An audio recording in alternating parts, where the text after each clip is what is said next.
নমস্কার বন্ধুরা, কেমন আছো তোমরা? জয়ীর সংসারের একটি নতুন ব্লগে তোমাদের স্বাগতম। আজকে রান্নাঘর থেকেই আমি ব্লগটা শুরু করছি। এখন রান্না করছি আলু পোস্ত।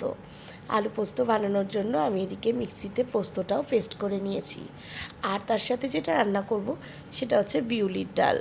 ডালটাও সেদ্ধ করা হয়ে গেছিলো, এখন আমি ফোড়নটা দিয়ে দিচ্ছি। এই আলু পোস্ত আর ডালটা জানো তো ছোটোবেলা থেকেই একটা খুব পরিচিত খাবার আমাদের, কারণ আমার দেশের বাড়ি যেহেতু বর্ধমান জেলায়, তো বর্ধমান জেলার এটা একটা জনপ্রিয় খাবার। মাছ মাংস যাই হোক, অতিথি এলে এরকম ডাল, বিউলির ডাল, আলু পোস্ত হবেই।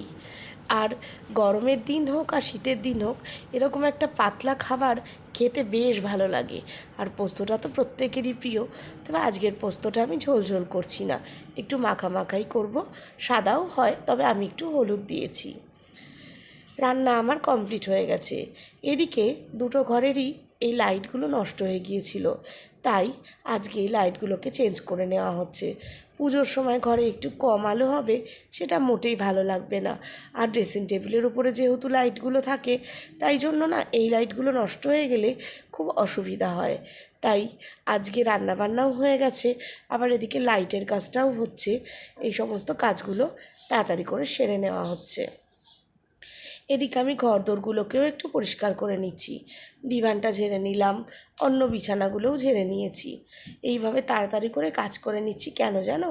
আর কাজে এত এনার্জি পাচ্ছি তারও কারণ আজকে একটু মার্কেটিং করতে বেরোবো। কদিন ধরেই বেরোবো করে হচ্ছিল না। বৃষ্টি, তারপরে মেয়ের পরীক্ষা, সব কিছুতেই আজকে মনে হচ্ছে সাকসেস হব। কারণ পরীক্ষাও হয়ে গেছে, এদিকে আকাশে কিন্তু মেঘও নেই, বেশ পরিষ্কার আকাশ। তাই আজকে বেরিয়ে যাব একটু মার্কেটিং করতে।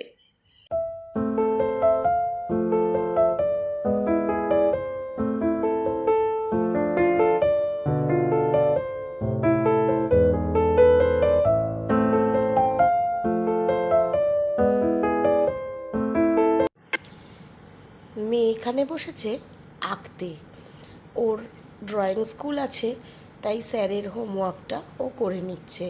কদিন পরীক্ষার জন্য ঠিক মতন এই কাজগুলো হয়নি, তাই এখন আঁকাঝোঁকাটা করে নিচ্ছে। আর বাকি সব হয়ে গেছে, এবার আমরা রেডি হয়েই রওনা দেব। তো আমরা বেরিয়ে গেছিলাম অনেকক্ষণই, এখন আমরা চলেও এসেছি মলে। আর এখন কি প্রত্যেকটা শপিং মলই বাড়ির যথেষ্ট কাছাকাছি, তাই জন্য এখন আর অসুবিধা হয় না খুব তাড়াতাড়ি পৌঁছোতে।